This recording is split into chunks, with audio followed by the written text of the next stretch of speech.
आज इन दोनों की मेहंदी है और वो अब तक खामोश है, कुछ कर क्यों नहीं रहा? इसका मतलब कि इतना सब कुछ करने के बावजूद भी अयान को कोई फर्क नहीं पड़ा। बकवास बंद करो और सीधी तरह बताओ कहने क्या आई हो। कुछ नहीं, क्योंकि तुम कुछ भी कहने सुनने से आरी हो चुकी हो। तुम्हें सिर्फ अपना आप सच लगता है, बाकी सब लोग तुम्हें बेवकूफ दिखाई देते हैं जो तुम्हारे झूठ को सच मान लेंगे।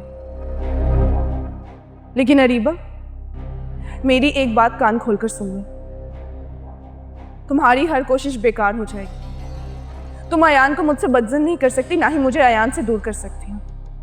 इतना भरोसा तो है मुझे खुद पर भी और अयान पर भी।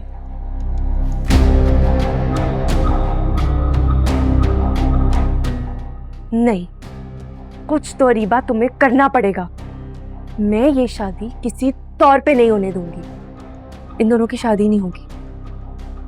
मैं ताबीन को, अयान को मुझसे जीतने नहीं दूंगी। अगर अयान मेरा नहीं हो सका ना, तो ताबीन का भी नहीं होगा, और मैं ऐसा नहीं होने दूंगी।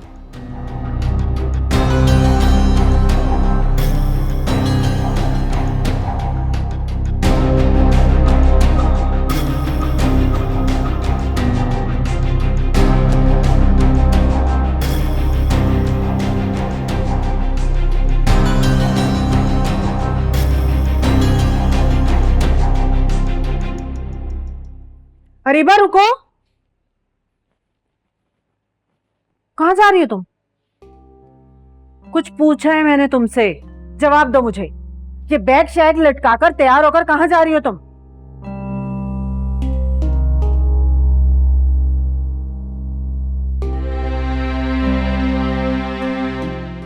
घर में शादी है, शाम में ताबीन की मेहंदी है। भाड़ में जाए ताबीन और उसकी मेहंदी।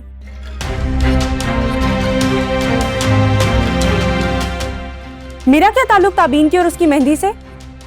खुदा का वास्ता है सब। तुम्हारे अब्बा ने सुन लिया तो जानती हो ना क्या होगा फिर। अम्मा, मैं अपने काम से जा रही हूँ और मेरी ना शादी हो चुकी है।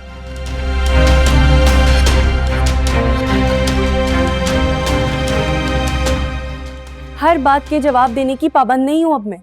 लेकिन मैं पाबंद हूँ तुम्हारे अब्बा को हर बात का जवाब देने के लिए।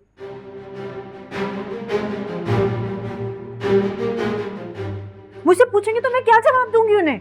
कह दीजिएगा कि अदनान के किसी काम से बाहर गई है। मतलब तुम मेहंदी में भी शिरकत नहीं करोगी? ये कैसे सोच लिया आपने कि मेहंदी में शिरकत नहीं करूंगी? आखिर मेरी बहन की मेहंदी है।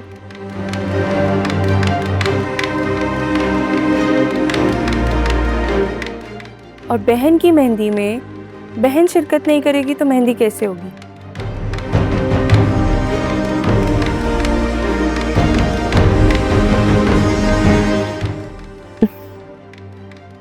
मैं शाम को आ जाऊंगी। तो मुझे तुम्हारी समझ नहीं आती। पल में तोला, पल में माशा। सब समझने की आपको जरूरत भी नहीं है।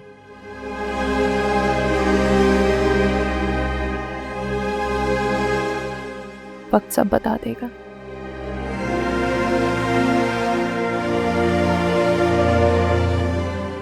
अच्छा, अब मुझे देर हो रही है, मैं शाम को आती हूँ। अल्लाह जाने ये लड़की अब क्या करने गई है। बेटा समझ से बाहर है ये बच्ची।